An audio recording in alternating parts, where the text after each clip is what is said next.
This matching outfit almost never happened. When I started this project, I was only planning to make an outfit for myself. That was the plan. I wasn't thinking about matching outfits, leftover fabric, none of that. I was just focused on finishing this outfit. And honestly, I wasn't thinking any further than that. So I picked my fabric, started cutting, started sewing, and little by little, the outfit started coming together.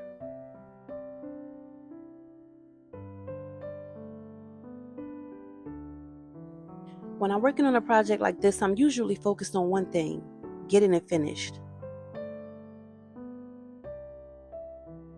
I'm not thinking about the next project. I'm not thinking about what I'll make later. I'm focused on the piece that's in front of me.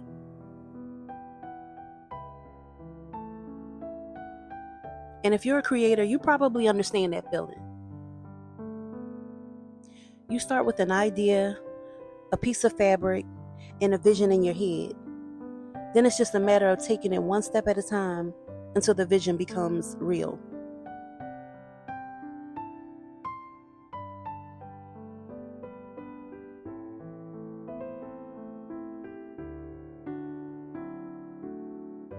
That's one of the things I love most about sewing.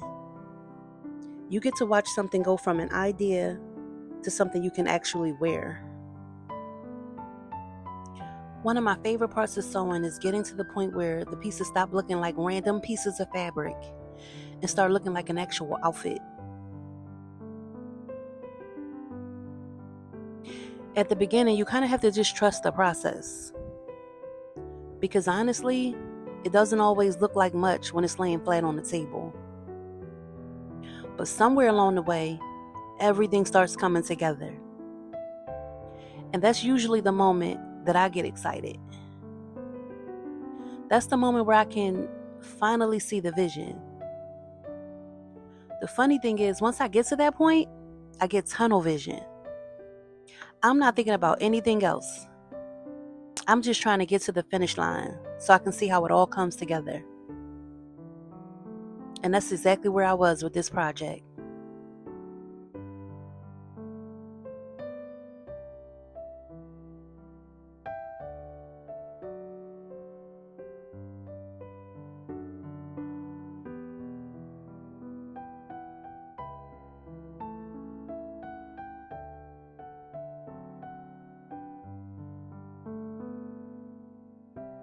At this point, I could already tell it was going to be one of those outfits that I was actually excited to wear. It was also a smooth project. It wasn't one of those projects that gave me a whole lot of problems, a whole lot of hiccups, a whole lot of seam ripping. Like, it was like real smooth. Keep in mind, I didn't use a pattern.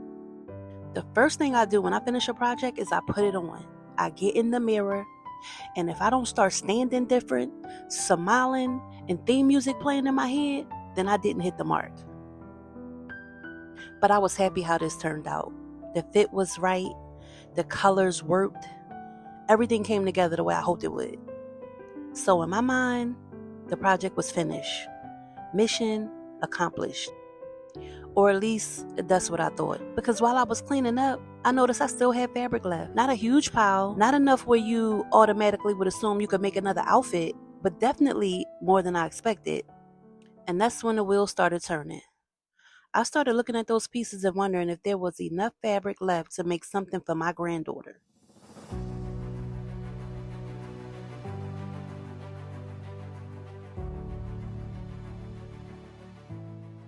And before I knew it, I was halfway through a whole outfit just for her. The shorts came together, then the jacket, then the headband, and at that point, I knew we were about to have matching outfits. Seeing her in it was even better than I imagined. It's one thing to finish a project. It's another thing to see somebody you love enjoying something you made with your own hands. I really like to be touched too much. Good job, guys. That was great. And that's exactly why I do this. Not just for the finished product, but for moments like these. Moments that start with an idea, a little bit of fabric, and a willingness to see where it leads. Because if I had looked at those scraps and decided there wasn't enough, none of this would have happened. No matching outfit, no memories, just a pile of leftover fabric. Start first, figure the rest out later. If you enjoyed this journey, follow along for the next one.